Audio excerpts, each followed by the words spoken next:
Hechos 2, 32 al 36. En el nombre de nuestro Señor Jesucristo leemos la palabra de Dios. Dice así: a este Jesús resucitó Dios. No, tome nota como dice. A este Jesús resucitó Dios, de lo cual todos nosotros somos testigos. ¿Quién dice esto? Es el apóstol Pedro, en su sermón, amado, del día de Pentecostés. Ahora, mire lo que dice el 33. Así que, exaltado por la diestra de Dios y habiendo recibido del Padre la promesa del Espíritu Santo, ha derramado esto que vosotros veis y oís. Porque David no subió a los cielos, pero él mismo dice: dijo el Señor a mi Señor, siéntate a mi diestra. ¿De qué se trata eso? Es decir, que David, cuando él dice que David no subió al cielo, en el sentido de que dijese, dijo el Señor a mi Señor. Es decir, David mismo, hablando de Jesucristo, dijo que el Padre dijo el Señor a mi Señor. Note que el mismo David llamó a Jesucristo Señor, sin haberlo visto. De hecho, Jesucristo es el hijo de David según la carne, es decir, por herencia. Entonces, más bien dicho, por la promesa que le dijo Dios a David, que de él se levantaría alguien que estaría en el trono para siempre. Entonces David dijo, porque David, fíjese bien, versículo 34, porque David no subió a los cielos, pero él mismo dice, dijo el Señor a mi Señor, siéntate a mi diestra. Es decir, después de que Cristo resucita, se sentó a la diestra del Padre. Versículo 35, hasta que ponga a tus enemigos por estrado de tus pies. ¿De qué se trata poner a los enemigos al estrado de sus pies? Que Cristo al final, note, todos, hasta el diablo mismo, el anticristo, los blasfemos y todo, van a estar bajo los pies de Jesús. Es decir, bajo el dominio de Jesús. Entonces, dice el versículo 36, sepa pues ciertísimamente toda la casa de Israel que a este Jesús a quien vosotros crucificasteis, Dios le ha hecho Señor y Cristo. Vamos a orar. Padre, gracias en esta mañana. Bendecimos tu nombre. Gracias, Señor, porque un día como hoy, hace 2000 años, tú resucitaste de entre los muertos, diste tu vida y estás a la diestra del Padre. Y por eso te adoramos y bendecimos tu nombre, por cuanto eres nuestro Señor y nuestro Salvador. A ti sea toda la gloria para siempre. En el nombre de Jesús oramos al Padre en acción de gracias. Amén y amén. Quiero hablar en esta mañana por qué es importante la resurrección de Cristo. Óigame, ¿por qué es importante? Amados, tenemos que saber que no hay nadie más que haya resucitado sino el Hijo de Dios. Y los que resucitaron en el antiguo tiempo, como vemos en el ministerio de Elías, en el ministerio de Eliseo, la persona que resucitó volvió a morir. Es más, Lázaro resucitó y volvió a morir. El hijo de la viuda de Naín resucitó y volvió a morir. Pero Jesucristo vive para siempre. O sea que la resurrección de Jesús es eterna, mientras que la resurrección de aquellos que vemos en la Escritura que resucitaron por un acto milagroso, volvieron a morir. Pero Jesucristo no. ¿Por qué? Porque Jesucristo resucitó con un cuerpo glorificado. Ahora, usted puede ver entonces que lo que resucita no es lo mismo, dice la Biblia, que muere. Es decir, lo que muere es lo físico, pero lo que resucita es espiritual. No significa que Jesús era un fantasma. Aunque Jesús se aparecía, dice la Escritura, después que resucitó, apareció en medio de los discípulos, estando las puertas cerradas. Eso quiere decir que una persona con un cuerpo glorificado puede pasar paredes, no está limitado por el espacio, porque el espacio tiene que ver con lo físico.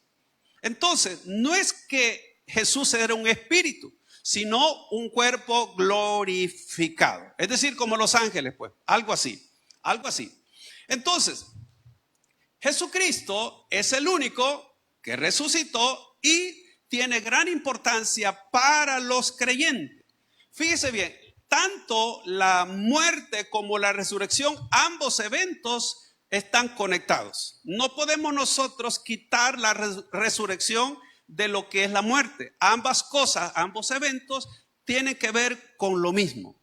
Que Jesucristo pone su vida por la humanidad y resucita para poder Él demostrar en verdad que Él es Dios, que Él da su vida en rescate de muchos y que al resucitar demuestra en verdad que Él venció la muerte y al Satanás mismo. Entonces, Jesús, en este caso, amados, vemos que el Antiguo Testamento ya había hablado incluso, mucho habló de que Cristo era necesario que viniese, que muriese, pero que también resucitase.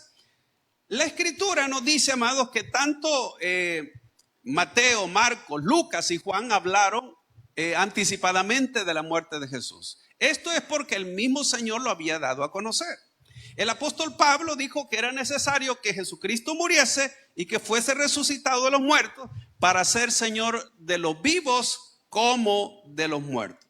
Ahora bien, vamos a considerar algunos aspectos importantes de la resurrección y exaltación de Cristo. Lo primero, amados, es que la resurrección de Cristo es el resultado de la intervención del Padre. Quiero que vea esto.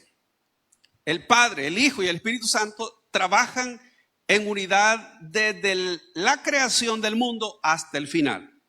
Y en el caso, Jesús, como Hijo de Dios, viene a este mundo, muere en la cruz, pero el Padre se encarga de que Él no se quedase en la tumba. De hecho, el mismo David habló de eso anticipadamente, que no dejará que su cuerpo, dijo, vea corrupción. Entonces Jesucristo estuvo en la tumba, pero Dios le dio vida a ese cuerpo. Entonces, algunos piensan que Jesús muere un viernes y que allí estuvo en la tumba y resucita el domingo. Fíjese bien, el cuerpo sí estuvo, pero Jesús no estuvo ahí. ¿Por qué? Porque recuérdense ustedes que Jesús vivía antes de que Él se encarnase de la Virgen María, en la Virgen María.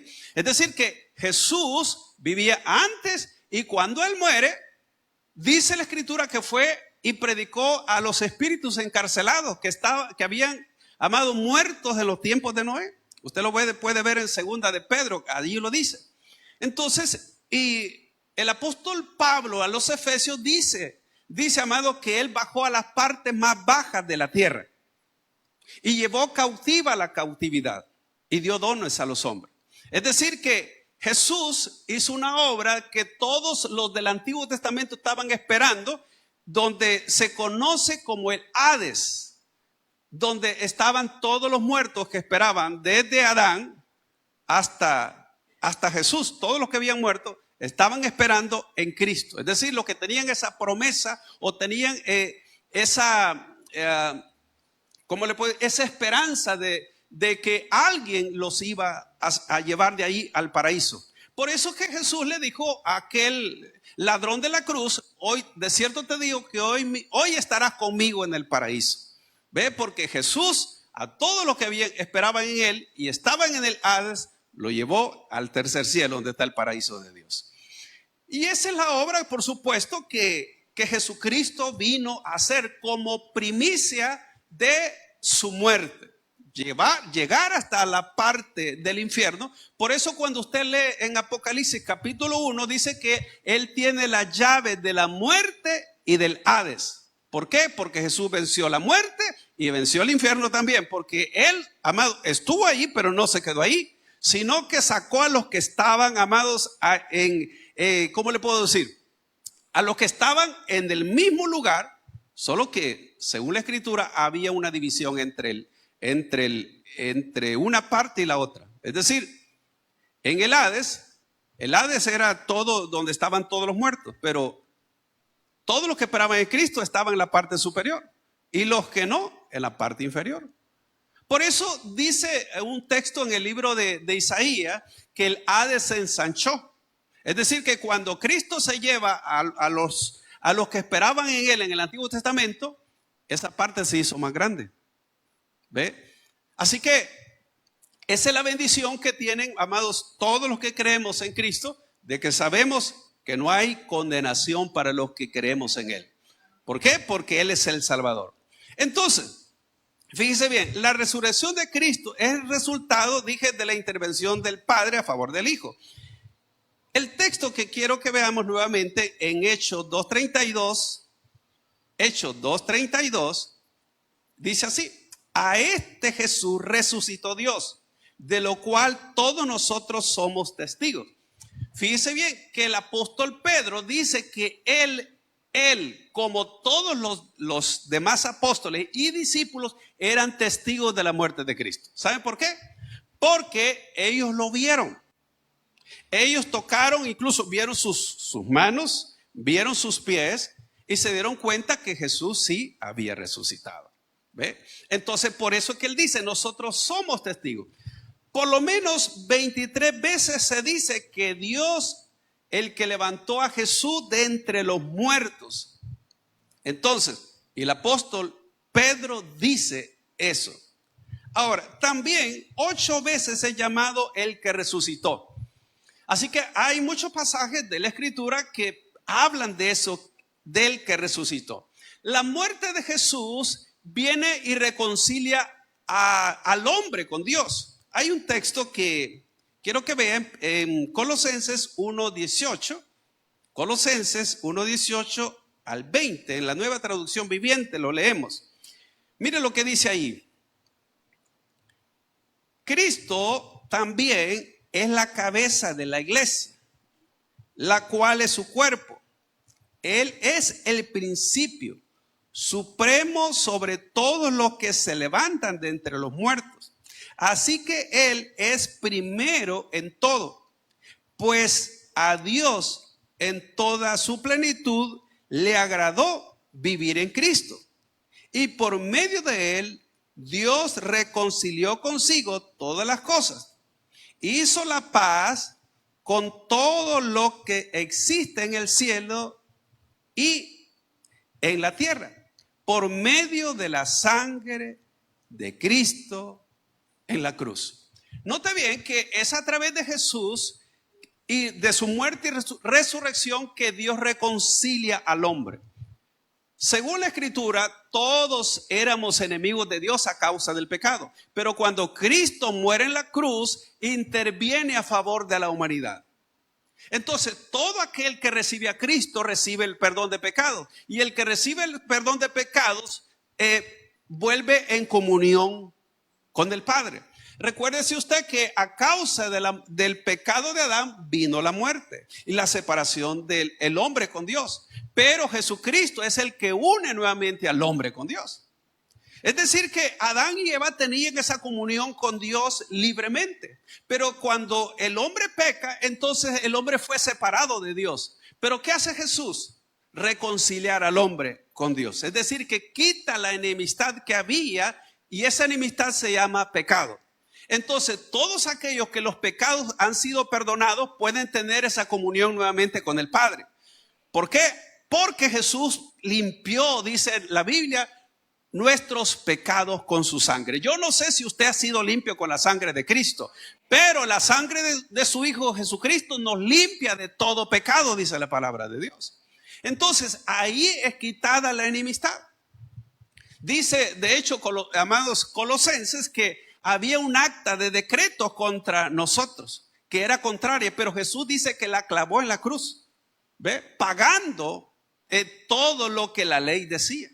Así que Jesús cargó el pecado de todos nosotros, y gloria a Dios por eso. Entonces, mire lo que sigue leyendo. Seguimos ahí en Colosenses, en el 2:19. Pues a Dios en toda plenitud le agradó vivir en Cristo, y por medio de Él, siempre el 20, reconcilió consigo todas las cosas, hizo la paz con todo lo que existe en el cielo y la tierra por medio de la sangre de Cristo en la cruz. Ahora, esa paz es posible a través de Jesús. Fíjese bien, dice el apóstol Pablo que es a través, amados, de ser justificados que tenemos paz para con Dios por medio de nuestro Señor Jesucristo. La paz con Dios no se puede lograr por la religión, por ningún medio humano.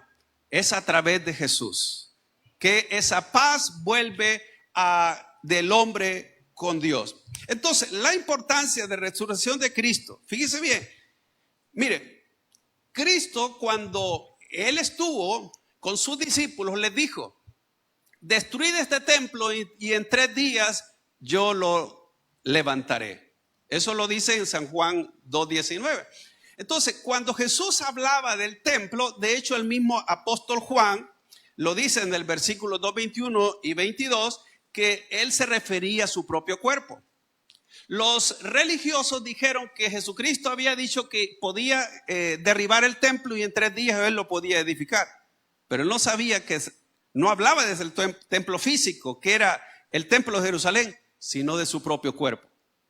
Entonces, vea usted que él mismo dijo que podía levantar ese templo, refiriéndose a su cuerpo. La resurrección de Cristo para los evangelistas, es decir, para los 4 evangelios, era necesario no solo que Cristo sufriese y muriese, sino que también se levantase de entre los muertos. Lo dicen los 4 evangelios. Pero quiero que veamos nada más este texto, Lucas 9:22. Lucas 9:22. Y diciendo: es necesario que el Hijo del Hombre padezca muchas cosas y sea desechado por los ancianos, por los principales sacerdotes y por los escribas, y que sea muerto y resucite al tercer día. Fíjese bien que no solo lo dice Lucas, lo dice Mateo, lo dice Marcos, lo dice Juan. Él dijo que era necesario que muriese y que fuese, como dice acá, padeciese mucho, muchas cosas, y que sea desechado por los ancianos, por los principales sacerdotes y por los escribas, y que sea muerto y que resucite al tercer día. Ahora, Jesús sabía que venía. Él sabía que su misma raza lo iba a desechar. Por eso es que usted ve que Juan 1:11 dice: a los suyos vino y los suyos no le recibieron. ¿Ve por qué? Porque Jesucristo vino a su pueblo y su pueblo no reconoció que era el Hijo de Dios. Ahora, pero ¿qué tal si el pueblo lo hubiese reconocido? No hubiera ido a la cruz. Y entonces las puertas no estuvieran abiertas para los gentiles. Pero gracias a Dios que ellos lo rechazaron. Es por eso que nosotros, amados, tenemos la misericordia de haber alcanzado la salvación también. Porque usted tiene que saber que la salvación era exclusivamente para Israel. Pero a causa que Israel desechó al Mesías, la oportunidad se abrió para todos los gentiles. Y desde hace 2000 años estamos en el periodo de la gracia, donde todo aquel que crea en él puede ser salvo. Y óigame, eso dice que la salvación es gratuita para todos. Pero no todos son salvos, aunque sea gratis. ¿Sabe por qué? Porque piensa que las personas que tienen que pagar un precio. Es por eso que algunos en Semana Santa hacen algunos sacrificios, pensando que van a alcanzar la salvación por los sacrificios que hagan. La salvación no se alcanza por méritos humanos. Jesús pagó el precio de la salvación del ser humano. Y solo el que viene a Cristo puede recibir la salvación y el perdón de pecados. Nada de lo que el hombre haga puede agradar a Dios. Es nada más a través de ese sacrificio. Amados, realmente Jesús es quien dice ser. El señorío de Cristo también está conectado con su resurrección. Mire lo que dice Romanos 14:9. Romanos 14:9 dice: porque Cristo para esto murió y resucitó y volvió a vivir, para ser Señor así de los muertos como de los que viven. Ahora, ¿cómo es esto? Note, Note cómo dice el apóstol Pablo, que para esto, porque Cristo para esto murió y resucitó y volvió a vivir. ¿Para qué? Para ser Señor de los vivos y de los muertos. ¿De qué se trata? ¿Cómo es que Jesús puede ser Señor de los vivos y de los muertos? Es que, amados, a través de la muerte de Jesús y de su resurrección, primero, Él toma toda autoridad y Dios lo pone a Él como juez tanto de vivos como de muertos. En otras palabras, los que han muerto un día van a estar de pies ante Jesús para dar cuenta de todo lo que en verdad ellos hicieron y de los que rechazaron a Jesús. Y por lo tanto Jesús quiere ser Señor de los vivos. Yo no sé si Jesús es Señor suyo, pero óigame, Jesucristo dijo: ¿por qué me llamáis Señor, Señor, y no hacéis lo que yo digo? Significa que aquellos que decimos que Jesús es mi Señor, yo me someto a Él porque Él es sobre todo. Y Él es el que tiene autoridad sobre los redimidos también. Entonces note, Jesús se vuelve Señor de los muertos como de los que viven. Por lo tanto, los que no reconocen a Jesús como su Señor tienen graves problemas, porque un día van a estar como muertos, es decir, después de la resurrección, y van a entregar cuentas a Él. Y allí no habrá, amados, ningún lugar para excusas, porque todos los que rechazan a Jesús van a tener problemas. ¿Por qué? Porque rechazaron al dador de la vida. Entonces, dice la Escritura, amados, también que la resurrección de Cristo garantiza la presencia permanente del sacrificio completo de Jesús delante de Dios y la intercesión ante el Padre para todos los que creen. Hay un texto, bueno, dos versículos quiero que veamos. El primero está en Romanos 8:34. Quiero que vea lo que Jesús hace delante de Dios. Romanos 8:34. Mire lo que dice. ¿Quién es el que condenará? Cristo es el que murió, mas aún el que también resucitó, el que además está a la diestra de Dios, el que también intercede por nosotros. Ahora, fíjese bien. Dice acá, ¿quién es el que lo puede condenar a usted?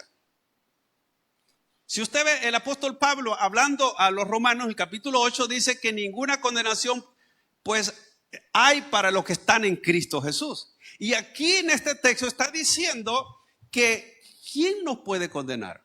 Como quien dice, no hay nadie.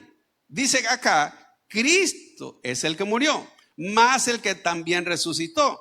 Además está a la diestra de Dios, el que también intercede, oiga, intercede por nosotros. Si usted cree que la obra de Cristo terminó en la cruz, no, amado. Él está delante del Padre intercediendo por usted y por mí. Quiero que vea bien esto, porque a veces pensamos que nosotros no tenemos a alguien que se preocupe por nosotros. Pero Jesús no solo pagó el precio de nuestros pecados, sino que está delante del Padre cada día intercediendo a favor de los redimidos. Porque, óigame, ¿cuántos de los que estamos aquí le hemos fallado a Dios?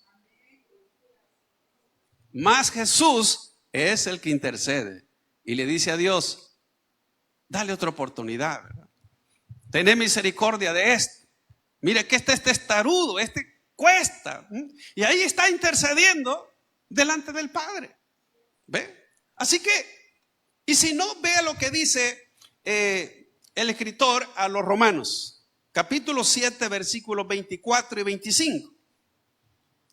Aquí habla del sacerdocio de Jesús. Mire lo que dice. Hebreos 7, 24. Mas hablando de Jesús, como el sacerdote, mire, como el sumo sacerdote, por cuanto permanece para siempre. Óigame, Jesús es eterno. Aquí, fíjese bien, antes de continuar, dice la Escritura que los sacerdotes de aquel tiempo, es decir, del tiempo de la ley, ellos ministraban por un tiempo mientras vivían y mientras tenían la oportunidad de ejercer ese ministerio. Pero cuando ellos entraban al lugar santísimo para hacer expiación por el pecado del pueblo, primero ofrecían sacrificios por sí mismos. Pero hablando de Jesús, que el sacerdocio de Jesús es mucho mayor que ese sacerdocio de los sacrificios del Antiguo Testamento, de los sacerdotes del Antiguo Testamento. Y aquí a eso se refiere. Dice, mas este, por cuanto permanece para siempre, tiene un sacerdocio inmutable. ¿Qué significa? Que no puede cambiar. Versículo 25. Por lo cual puede también salvar perpetuamente a los que por él se acercan a Dios, viviendo siempre para interceder por ellos. Óigame, quiero que entienda esto. En el Antiguo Testamento habían sacerdotes que ministraban a favor del pueblo. ¿Qué es lo que hacía el sacerdote?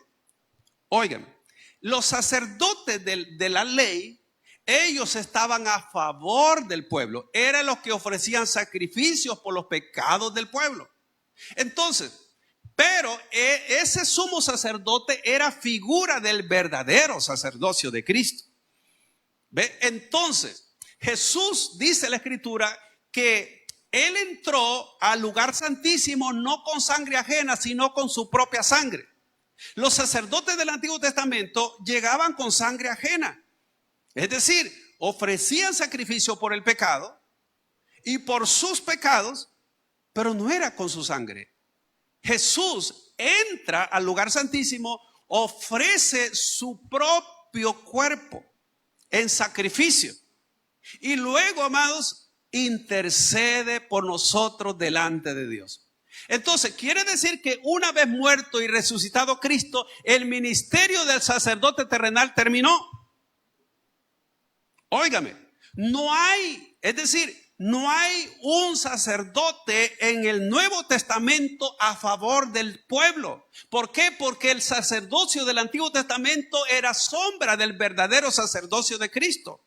Entonces Jesús, una vez muere y resucita, Él está delante del Padre intercediendo por los redimidos.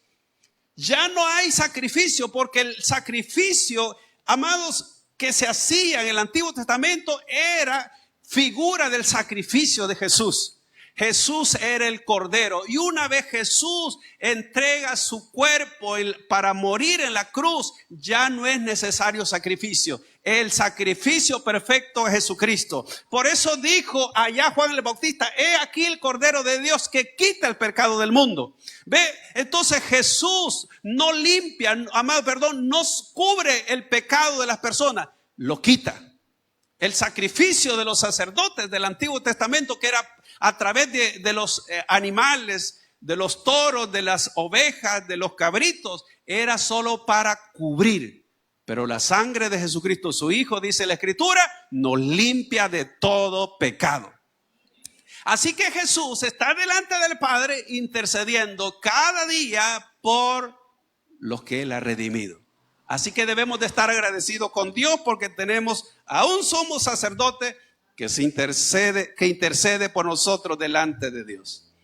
Entonces, por causa de la resurrección de Cristo, Él es juez. Y eso lo dice Hechos 10, 41 al 42. Mire lo que dice ahí, Hechos 10, 41 al 42. No a todo el pueblo, sino a los testigos que Dios había ordenado de antemano. A nosotros que comimos y bebimos con Él después que resucitó de los muertos. Note cómo acá dice la Escritura, el versículo 42, esto lo estaba diciendo Pedro, y nos mandó que predicásemos al pueblo y testificásemos que Él es el que Dios ha puesto por juez de vivos y muertos. Ahora, note bien acá que a causa de la resurrección es que Jesús dice que es juez de vivos y de muertos. ¿Por qué? Porque es la persona que Dios puso para la salvación de la humanidad. Y el que no quiera nada con Jesús, van a estar delante del juez, que es Jesucristo. ¿Ve? Ahora, mire lo que amados, dice acá el mismo texto, y nos mandó que predicásemos al pueblo y testificásemos que Él es el que Dios ha puesto por juez de vivos y muertos. Una de las responsabilidades que tiene la iglesia es predicar a Jesucristo.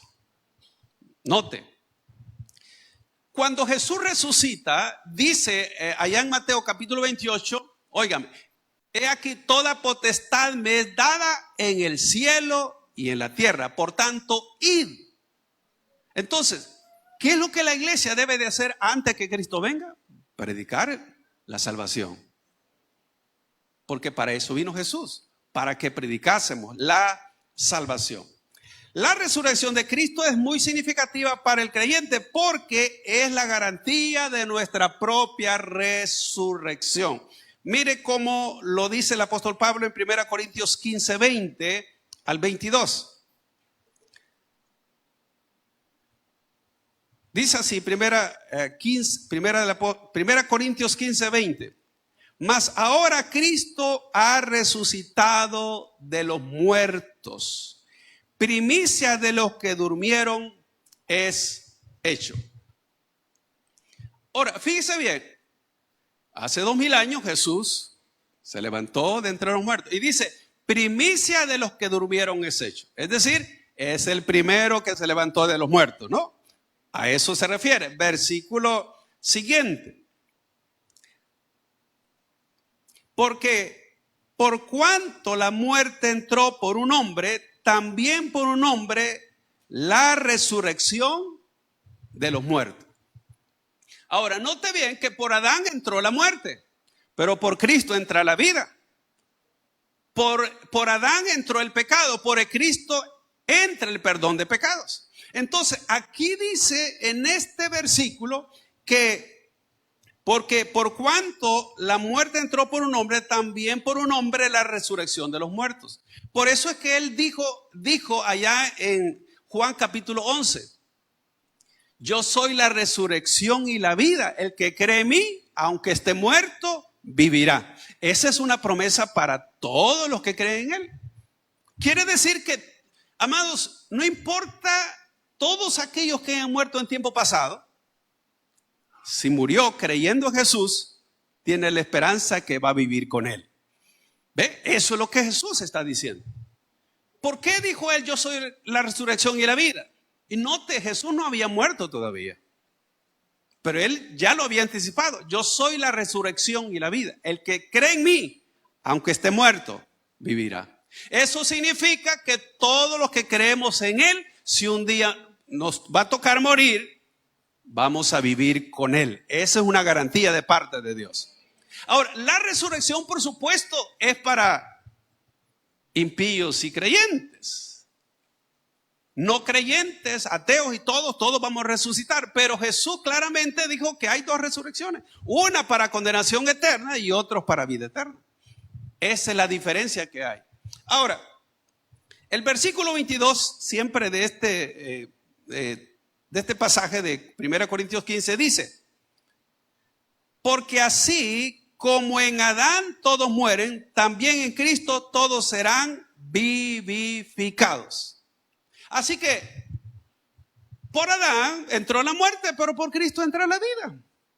Así que Adán abrió las puertas a la muerte, a la condenación, pero a través de Jesús viene la vida y la salvación. Versículo 23, pero cada uno en su debido orden. Cristo, las primicias. Luego los que son de Cristo en su venida. Así que, amados, aquí está claramente que Jesús es la primicia de los que se levantaron. Pero cuando Jesús venga, dice allá el apóstol Pablo en primera a los tesalonicenses, que todos los que, amados, están en los sepulcros van a oír su voz y ahí van a salir y reunirse con él en el aire. Y ahí vamos a estar siempre con el Señor. Entonces, amados, hay una garantía de la resurrección. Por lo tanto, si las personas están preocupadas nada más en la vida presente, quiero decirle que lo que nos espera es una eternidad. Y esa eternidad es con Dios o con el diablo, lamentablemente. Y todos aquellos que no quieran nada con Dios lamentarán toda su eternidad el hecho de haber rechazado a aquel que murió y resucitó a favor de la humanidad. Por lo tanto, todos nosotros ahora tenemos la bendición de esa promesa de una vida eterna con Él, donde nuestros cuerpos, dice la Biblia, allá en primera Juan capítulo 3, que vamos a ser semejantes a Él porque le veremos tal como Él es.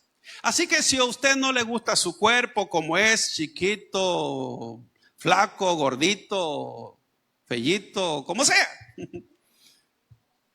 Dios nos va a dar un cuerpo nuevo. Yo creo que, amados, en el cielo, como dice la Biblia que vamos a ser como ángeles, yo pienso, es verdad, que allá no van a haber diferentes estaturas, sino que todos seremos iguales. Y creo que todos vamos a ser bonitos. Para que por alguien se siente feíto, ¿eh? Entonces, pero Dios nos hizo a todos especiales. Aunque usted considere que es feíto, que como sea, Dios nos hizo especiales a todos. Pero tenga la seguridad que cuando estemos allá, amados, no va a haber ningún defecto, porque los defectos son exteriores, físicos. Pero aunque usted se crea, bueno, yo no sé, espero que usted no se crea que feo, ¿verdad? Entonces, pero vamos a tener un cuerpo glorificado. Es más, como predicaba mi hijo el viernes, que la Biblia dice que Jesús no tenía ningún atractivo. Así lo dice Isaías 53. Para aquellos que así como lo pintan ahí, ¿verdad? No, Jesús no tenía ningún atractivo. Era común y corriente. Físicamente, era común y corriente como cualquier hombre. Y no era bonito, dice, para que no lo codiciaran. Véalo, ahí lo dice Isaías 53. Así que, ¿ve? Porque si no, imagínate, todas las mujeres iban a andar detrás de Jesús. Así que no vaya a pensar, ¿verdad?, de que Jesús era bonito. Era como cualquier judío. Como cualquier judío. ¿Ve? Así que siempre, a veces yo no sé por qué, pero a veces lo he notado, que la mujer bonita se casa con un feíto. No sé por qué es eso, ¿eh? Así que, amados, debemos estar agradecidos con Dios porque tenemos a un Cristo vivo. Y Él vive para siempre. ¿Vive su corazón? Eso es importante. Así que debemos tener un corazón agradecido por lo que Dios hizo. Pero, amados, no tomemos en poco el sacrificio de Jesús. Su vida, la manera en que usted vive, demuestra cuán agradecido está con el Señor. Porque si nosotros, amados, recibimos el perdón, recibimos el regalo de la vida eterna y recibimos también la adopción como hijos, vivamos como tales, amados. ¿Sabe por qué? Porque a Jesús le costó todo. Usted y yo no hemos pagado nada, pero vivamos como es digno, dice la Escritura. Es decir, como debemos de vivir ahora que somos hijos de Dios. Si es hijo de Dios, tiene que saber una cosa, que Jesús viene por una iglesia sin mancha, sin arruga. Le pregunto para finalizar, ¿será que nos estamos preparando para el encuentro con Él? ¿O estamos viviendo un evangelio sin compromiso, sin preocupación y pensando que vamos para el cielo, pero las acciones nuestras dicen lo contrario de lo que decimos nosotros? Hay personas que siguen al Señor sin convicción.